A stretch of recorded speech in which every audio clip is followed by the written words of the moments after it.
बिस्मिल्लाहिर्रहमानिर्रहीम। अस्सलाम वालेकुम क्लास 9th। उम्मीद आप सब खैरियत से होंगे। आज हम लोग 9th क्लास की मैथ की एक्सरसाइज 1.6 की क्वेश्चन नंबर 1 के पार्ट 4 को सोल्व करेंगे। फर्स्ट 3 पार्ट का लिंक डिस्क्रिप्शन में मौजूद है, आप लोग वहां से देख सकते हैं। पार्ट 4 को भी हम लोग दोनों मेथड्स के साथ यानी इन्वर्जन मेथड और क्रैमर रूल के साथ सोल्व करेंगे। तो चलिए अब हम लोग अपने क्वेश्चन की जानिब चलते हैं। 4 को पहले हम मैट्रिक इन्वर्जन मेथड से सोल्व करेंगे। पहले हम लोग इनको इन इक्वेशन में से मैट्रिसेस बनाएंगे, यानी कि फर्स्ट मैट्रिक्स जो बनाएंगे हम लोग वो क्या होगा, जो वेरिएबल्स के साथ कोफिशिएंट होंगे उनका मैट्रिक्स बनाएंगे। फिर एक वेरिएबल का मैट्रिक्स बनाएंगे इज इक्वल टू इक्वल की इस साइड पे हम लोग कांस्टेंट वैल्यू का एक मैट्रिक्स बनाएंगे। जैसे ये वेरिएबल्स हैं, इनके साथ कोफिशिएंट कौन से हैं, एक्स के साथ कोफिशिएंट कौन सा है 3, वाई के साथ कोफिशिएंट है -2, यहाँ पर x के साथ कोफिशिएंट है 5 और y के साथ है -2। एक मैट्रिक्स हम लोगों ने ये क्रिएट करना है। उसके बाद एक x और y वेरिएबल्स का, यहाँ पर हमारे पास वेरिएबल्स कितने हैं, 2 वेरिएबल्स हैं। एक उनका मैट्रिक्स आ गया और एक कांस्टेंट वैल्यूज का। कांस्टेंट वैल्यूज हमारे पास कौन सी है, -6 और -10। और फिर सेकंड स्टेप इसका होता है हम लोग लेट करेंगे कि ये जो हमारे पास मैट्रिक्स है इनको हम सपोज करेंगे कि ये जो कोफिशिएंट का मैट्रिक्स है वो a के इक्वल है। कोफिशिएंट वैल्यूज का मैट्रिक्स a के इक्वल है 3, -2, 5, -2। उसके बाद x को लेट सपोज करेंगे कि x जो है वो एक्स वाई वेरिएबल्स के मैट्रिक्स की इक्वल है। b को इक्वल रखेंगे हम कांस्टेंट मैट्रिक्स के यानी -6 और -10 के। बेसिकली हम लोगों ने इसमें x और y की वैल्यूज फाइंड आउट करनी होती हैं, और इन्वर्जन मेथड में x y की वैल्यू फाइंड आउट करने का जो फॉर्मूला होता है वो होता है x is equal to a inverse into b। और इस क्वेश्चन में इस मेथड में हम लोगों ने जो फाइंड आउट करना होता है वो होता है a इनवर्स फाइंड आउट करना होता है। तो देखिए अब हम लोग इसको हमने किसके इक्वल सपोज किया हुआ है, a के इक्वल, और ये किसके इक्वल हमने सपोज किया है, x के इक्वल इज इक्वल टू, इसको किसके इक्वल सपोज किया हम लोगों ने, b के इक्वल। और हम लोगों ने x और y की वैल्यूज फाइंड आउट करनी है, तो x हमारे पास किसके इक्वल है, x और y के।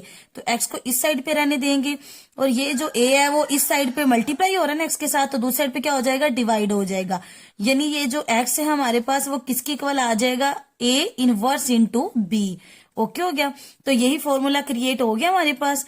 अब यहाँ पर क्वेश्चन में हमारे पास x की वैल्यू भी मौजूद है, x y, b भी मौजूद है -6 और -10, लेकिन a इनवर्स हमारे पास मौजूद नहीं है। हमारे पास जो इस यहाँ पर मौजूद है वो क्या है, a है। तो a इनवर्स कैसे फाइंड आउट करते हैं, a इनवर्स फाइंड आउट करने के लिए हमें दो चीजें चाहिए होती है, एक तो अर्जेंट ऑफ a और दूसरा क्या चाहिए होता है, a का डिटर्मिनेंट। तो हम लोग क्या करेंगे, सबसे पहले हम लोग a का डिटर्मिनेंट फाइंड आउट करेंगे। डिटर्मिनेंट कैसे फाइंड आउट करेंगे, स्ट्रेट बार a हमारे पास क्या है 3, -2, 5 और -2। तो डिटर्मिनेंट कैसे फाइंड आउट करते हैं, क्रॉस मल्टीप्लीकेशन करते हैं ना, यानी कि 3 को मल्टीप्लाई करेंगे -2 के साथ, मिड में नेगेटिव साइन, और फिर 5 को मल्टीप्लाई कर देंगे -2 के साथ। माइनस का साइन एज इट, 3 को 2 से मल्टीप्लाई करेंगे 6, minus minus plus, 5 2s are 10, और 6 में से 10 में से जब 6 माइनस करेंगे 4, यानी जो a का डिटर्मिनेंट हमारे पास आया है वो क्या आ गया है, 4। अब हम लोग urgent of a find out करेंगे ना, तो अर्जेंट ऑफ a में क्या होता है कि a हमारे पास ये दिया गया है ना, तो किसी भी मैट्रिक्स का जब अर्जेंट फाइंड आउट करते हैं तो इन दो वैल्यूज की प्लेस चेंज हो जाती है। यानी जब a का अर्जेंट फाइंड आउट करेंगे हम लोग तो इनकी प्लेस चेंज होगी, -2 ऊपर चला जाएगा और जो 3 है वो नीचे आ जाएगा। -2 ऊपर चला जाएगा यहाँ और 3 नीचे आ जाएगा। और ये जो वैल्यूज होती है ना, इन वैल्यूज के साथ साइन चेंज होता है, यानी ये -2 है तो जब अर्जेंट लेंगे, जब इसका अर्जेंट लेंगे तो ये +2 हो जाएगा। इसी तरह ये +5 है, जब इसका अर्जेंट लेंगे तो ये -5 हो जाएगा। और हमें फॉर्मूला क्या था, a inverse is equal to a, adjoint of a को डिवाइड करना था a के डिटर्मिनेंट पर, तो पहले अर्जेंट ऑफ a पुट करते हैं, क्या दिया गया, -2, 2, -5 और 3, इसको किस पे डिवाइड करना है, इसके डिटर्मिनेंट पर, और डिटर्मिनेंट हमारे पास क्या है इसका, 4। डिटर्मिनेंट क्या है हमारे पास a का, 4, यानी कि -2 को डिवाइड करना है 4 पे, फिर इस 2 को divided by 4, -5 divided by 4, last पे 3 divided by 4। a inverse is equal to, minus का साइन एज इट आ जाएगा, 2 1s are 2, 2 2s are 4, क्या आ जाएगा 1/4, 2 1s are 2, 2 2s are 4, ये भी क्या आ जाएगा 1/2, ये आ जाएगा -5/4 एज इट, बिकॉज ये कैंसिल आउट नहीं हो रही, ये भी कैंसिल आउट नहीं हो रहे, तो ये भी 3/4 एज इट आ जाएगा। ये हमारे पास आ जाएगा a इनवर्स। और जो हम लोगों ने एक्स और वाई की वैल्यूज फाइंड आउट करनी थी उनके लिए क्या फॉर्मूला था हमारे पास, x is equal to A inverse into B. और x यहाँ पर किसकी इक्वल हमारे पास, x और y के इक्वल है। x हमारे पास किसकी इक्वल आ रहा है, x और y के, इज इक्वल टू, उसके बाद क्या पुट करने हैं, ए इनवर्स। और ए इनवर्स हमारे पास क्या फाइंड आउट हुआ है, ये देखिए ए इनवर्स की जहां पे इसकी वैल्यू पुट की, -1/2, 1/2, -5/4 और लास्ट पे 3/4। ये किसके साथ मल्टीप्लाई हो रहा है हमारे पास, मैट्रिक्स बी के साथ। और बी हमारे पास क्या है, -6 और -10। बी क्या दिया गया, -6 और -10, -6 -10। अब हम लोगों ने एक्स और वाई की वैल्यूज फाइंड आउट करनी, तो क्या करेंगे, इन्हें मल्टीप्लाई करेंगे। अब एक्स और वाई एज इट आ जाएगा, X Y is equal to, अब इस फर्स्ट रो को पहले इससे मल्टीप्लाई करते हैं, यानी -1/2 को मल्टीप्लाई करेंगे -6 के साथ, मिड में एडिशन का साइन, और फिर 1/2 को मल्टीप्लाई करेंगे -10 के साथ। इसी तरह आप सेकंड रो को मल्टीप्लाई करें, -5/4 को मल्टीप्लाई करेंगे -6 के साथ, मिड में एडिशन का साइन, 3/4 को मल्टीप्लाई करेंगे -10 के साथ। ओके हो गया, एक्स वाई एज इट आ जाएगा, इज इक्वल टू, अब देखिए माइनस माइनस प्लस हो जाएगा, और ये क्या इस तरह है ना, 1/2 किसके साथ मल्टीप्लाई हो रहा है, 6 के साथ। 2 1s are 2 और 2 3s are 6, तो 3 को जब 1 से मल्टीप्लाई करेंगे 3, और नीचे वाला 1 लिखे न लिखे कोई फर्क नहीं पड़ता। ओके हो गया, अब ये प्लस माइनस माइनस, इसी तरह ये देखिए 1/2 मल्टीप्लाई किससे हो रहा है, 10 के साथ। 2 1s are 2, 2 5s are 10, 5 को जब 1 से मल्टीप्लाई करेंगे तो 5। इसी तरह ये माइनस माइनस प्लस हो जाएगा, अब ये क्या है, 5/4 किसके साथ मल्टीप्लाई हो रहा है, 6 के साथ।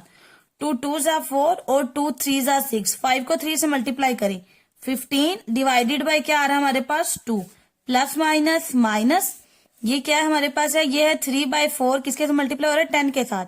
2 2s are 4 और 2 5s are 10, 5 को 3 से मल्टीप्लाई किया क्या आ जाएगा, 15, और नीचे क्या, ये क्या है, 2 नीचे आ जाएगा। ओके हो गया, अब हमारे पास एक्स और वाई एज इट आ जाएंगे। 3 में से 5 माइनस करेंगे क्या आ जाएगा, 2, और बड़े वाली वैल्यू के साथ साइन कौन सा है, नेगेटिव, तो -2। अब ये पॉजिटिव 15/2 और ये नेगेटिव 15/2 है, ये कैंसिल आउट होके क्या आ जाएगा, 0। जो हमारे पास एक्स की वैल्यू है वो आ गई -2, एंड वाई किसकी इक्वल आ गया हमारे पास, 0 के। यानी जो एक्स और वाई का सोल्यूशन सेट हमारे पास बना है वो क्या आ गया, -2 एंड 0। इस तरह ये हमारा क्वेश्चन इस मेथड से कंप्लीट होता है। अब एक बार हम इस क्वेश्चन को स्टार्ट से देख लेते हैं। सबसे पहले हमने क्या करना है, इन इक्वेशन में से मैट्रिसेस बनाने हैं। इस इक्वेशन को सबसे पहला जो मैट्रिक्स बनाएंगे वो वेरिएबल के साथ जो कोफिशिएंट है उसका मैट्रिक्स बनाएंगे, उसके बाद एक वेरिएबल का मैट्रिक्स और एक कांस्टेंट वैल्यूज का मैट्रिक्स। फिर इसको लेट करेंगे, जो कोफिशिएंट है वो ए की इक्वल है, और जो वेरिएबल्स का मैट्रिक्स है वो एक्स की इक्वल है, और जो कांस्टेंट वैल्यूज का मैट्रिक्स है वो बी की इक्वल है। अब ये ए के साथ एक्स मल्टीप्लाई हो रहा है, इज इक्वल टू बी, तो एक्स की वैल्यू फाइंड आउट करनी है ना, यानी बेसिकली हम लोगों ने एक्स और वाई की वैल्यूज फाइंड आउट करनी है। तो ए इस साइड पे मल्टीप्लाई हो रहा है, दूसरी साइड पे डाके डिवाइड हो जाएगा, तो एक्स इज इक्वल टू, जब ये ए ऊपर जाएगा इनवर्स में कन्वर्ट हो जाएगा। तो हमारे पास एक्स भी मौजूद है, एक्स वाई बी भी मौजूद है, लेकिन ए इनवर्स मौजूद नहीं है, तो उसके लिए हम लोग ए इनवर्स के लिए क्या करते हैं, adjoint of A find out करना होता है और ए का डिटर्मिनेंट। तो सबसे पहले हम लोगों ने ए का डिटर्मिनेंट फाइंड आउट किया जो कि आया 4, उसके बाद ए का एडजाइंट फाइंड आउट किया, और इन दोनों को इसमें इस वाले फॉर्मूलाज में पुट किया, यानी एडजाइंट को ए के डिटर्मिनेंट पे डिवाइड किया, तो हमारे पास ए इनवर्स आ गया। अब हम लोगों ने एक्स की जगह पे एक्स की वैल्यू पुट की, ए इनवर्स की जगह पे ए इनवर्स की वैल्यू, और बी की जगह पे बी की वैल्यू पुट की। तो एक्स वाई की वैल्यूज फाइंड आउट करने के लिए हमने इन दोनों को क्या किया, मल्टीप्लाई किया। इन दोनों को मल्टीप्लाई करने से हमारे पास जो आंसर आया एक्स का वो आया -2, और वाई का आंसर आया 0। अब हम लोग इसी क्वेश्चन को क्रैमर रूल से सॉल्व करते हैं, और क्रैमर रूल में एक्स की वैल्यू फाइंड आउट करने का जो फॉर्मूला होता है वो होता है एक्स का डिटर्मिनेंट डिवाइडेड बाय ए का डिटर्मिनेंट, और वाई की वैल्यू फाइंड आउट करने का फॉर्मूला होता है ए वाई का डिटर्मिनेंट डिवाइडेड बाय ए का डिटर्मिनेंट। मैट्रिक्स एक, और एक कौन सा, ए एक्स मैट्रिक्स, और थर्ड क्या होगा, ए वाई। अब ए मैट्रिक्स हमारे पास कौन सा होता है, जो एक्स और वाई वेरिएबल्स के साथ कोफिशिएंट होते हैं, यानी क्या आ जाएगा यहाँ पर 3, इसका कोफिशिएंट -2, इसका कोफिशिएंट 5, और इस वाई का कोफिशिएंट -2, ये आ जाएगा हमारे पास ए मैट्रिक्स। और एक्स मैट्रिक्स हम लोग कैसे लिखते होते हैं, सबसे पहले जो कांस्टेंट वैल्यूज होती हैं वो लिखते होते हैं, और फिर जो वाई वेरिएबल के साथ कोफिशिएंट होता है, और वाई वेरिएबल के साथ कोफिशिएंट कौन से है, -2 और -2, ये आ जाएगा ए एक्स मैट्रिक्स। और जो ए वाई मैट्रिक्स होता है उसमें सबसे पहले हम लोग एक्स वेरिएबल के साथ जो कोफिशिएंट होते हैं वो पुट करते होते हैं, यानी यहाँ पर कोफिशिएंट कौन से 3 और 5, और फिर कांस्टेंट वैल्यूज पुट करते होते हैं। यानी ए एक्स में हम लोगों ने एक्स के जब ए एक्स मैट्रिक्स लिखेंगे तब हम लोगों ने वाई के वेरिएबल्स वाई वेरिएबल्स के साथ जो कोफिशिएंट है वो पुट करने हैं, और जब वाई मैट्रिक्स लिखेंगे तब हम लोगों ने जो एक्स वेरिएबल्स के साथ कोफिशिएंट होंगे वो पुट करेंगे। अब हमें क्या चाहिए, इन तीनों का डिटर्मिनेंट चाहिए। तो सबसे पहले हम लोग ए का डिटर्मिनेंट फाइंड आउट कर लेंगे। डिटर्मिनेंट कैसे फाइंड आउट करेंगे, क्रॉस मल्टीप्लीकेशन करेंगे ना, यानी 3 मल्टीप्लाई बाय -2, मिड में नेगेटिव साइन, फिर 5 मल्टीप्लाई बाय -2। ओके हो गया। A determinant is equal to 3 2 6 sign negative minus minus plus 5 2 10। तो ए डिटर्मिनेंट क्या आ जाएगा हमारे पास, 10 में से 6 माइनस करेंगे क्या आ जाएगा 4। ये आ जाएगा हमारे पास ए डिटर्मिनेंट। अब हम लोग ए एक्स डिटर्मिनेंट फाइंड आउट करेंगे। क्या करेंगे, क्रॉस मल्टीप्लीकेशन करेंगे, यानी -6 मल्टीप्लाई बाय -2, मिड में नेगेटिव साइन, और फिर -10 मल्टीप्लाई बाय -2। ओके हो गया। Minus minus plus 6 2 12, minus minus plus और प्लस माइनस माइनस, 10 2 20। तो ए एक्स का डिटर्मिनेंट क्या आ जाएगा हमारे पास, 12, 20 में से 12 माइनस करेंगे तो क्या आ जाएगा 8, और बड़े वाली वैल्यू के साथ साइन कौन सा, नेगेटिव साइन, तो -8। ये हमारे पास आ जाएगा ए एक्स का डिटर्मिनेंट। अब हमारे पास क्या रह गया, जस्ट हम लोगों ने अब ए वाई का डिटर्मिनेंट फाइंड आउट करना है। तो क्या करेंगे, a Y determinant is equal to cross multiplication करेंगे, यानी 3 मल्टीप्लाई बाय -10, मिड में नेगेटिव साइन, और फिर 5 मल्टीप्लाई बाय -6, 5 मल्टीप्लाई बाय -6। तो 3 को 10 से मल्टीप्लाई करें 30, और ये negative sign, minus minus plus, 6 को 5 से मल्टीप्लाई करें तो 30। तो ये कैंसिल आउट होके क्या आ जाएगा 0, और जो ए वाई का डिटर्मिनेंट हमारे पास आ जाएगा वो क्या आ जाएगा 0। अब x की वैल्यू फाइंड आउट करने का फॉर्मूला था a x determinant divided by a determinant, और y की वैल्यू फाइंड आउट करने का फॉर्मूला था a Y determinant divided by a determinant. और हमारे x is equal to a x determinant हमारे पास क्या है, ए एक्स डिटर्मिनेंट हम लोगों ने जो निकाला है वो है -8। इसको किस पे डिवाइड करना है, ए डिटर्मिनेंट, और वो क्या आया है 4। ओके हो गया।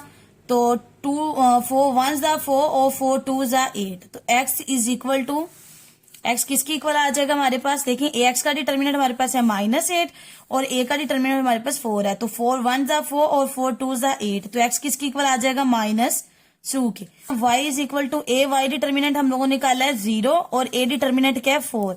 0 को 4 पे डिवाइड करेंगे तो 0, यानी जो x हमारे पास वो आया -2, and y is equal to 0। यानी जो x और y का हमारे पास सोल्यूशन सेट आया है, x और y का जो सोल्यूशन सेट आया है वो क्या -2 एंड 0। इनवर्जन मेथड से हमारे पास एक्स वाई की वैल्यूज आई वो क्या आई है -2 और 0, और ये जो क्रैमर रूल से एक्स वाई की वैल्यूज आई है वो भी क्या आई है -2 और 0। इसका मतलब हमारा क्वेश्चन क्या है, राइट है। इसका मतलब हमारा क्वेश्चन दुरुस्त है, हम लोगों ने आंसर्स ठीक फाइंड आउट किए हैं। अब इस मेथड को हम लोग एक बार स्टार्ट से देख लेते हैं। सबसे पहले क्या करेंगे, ए मैट्रिक्स क्रिएट करेंगे जो एक्स और वाई वेरिएबल्स के साथ कोफिशिएंट होंगे उसका। फिर ए एक्स मैट्रिक्स लिखा, पहले कांस्टेंट वैल्यूज, फिर वाई वेरिएबल्स के साथ जो कोफिशिएंट है। ए वाई में पहले एक्स वेरिएबल्स के साथ जो कोफिशिएंट है वो पुट किए, और फिर कांस्टेंट वैल्यूज। फिर हम लोगों ने इनका डिटर्मिनेंट लिया। ए का डिटर्मिनेंट हमारे पास 4 आया, ए एक्स का डिटर्मिनेंट -8 आया, और ए वाई का डिटर्मिनेंट हमारे पास 0 आया। फिर हम लोगों ने इनको इस फॉर्मूलाज में पुट किया। ए एक्स की जहां पे उसका डिटर्मिनेंट पुट किया, 4 1 4 4 2 8। तो एक्स की वैल्यूज क्या आ गई हमारे पास -2। इसी तरह इस फॉर्मूला में इसकी वैल्यूज पुट की तो वाई की वैल्यूज आ गई 0, और सोल्यूशन सेट जो हमारे पास आया वो है -2 और 0। उम्मीद है आपको इस पार्ट के दोनों मेथड्स की समझ आई होगी। अगर आपको किसी भी पार्ट की समझ नहीं आई तो आप मुझसे कमेंट सेक्शन में पूछ सकते हैं। Thank you. Allah Hafiz.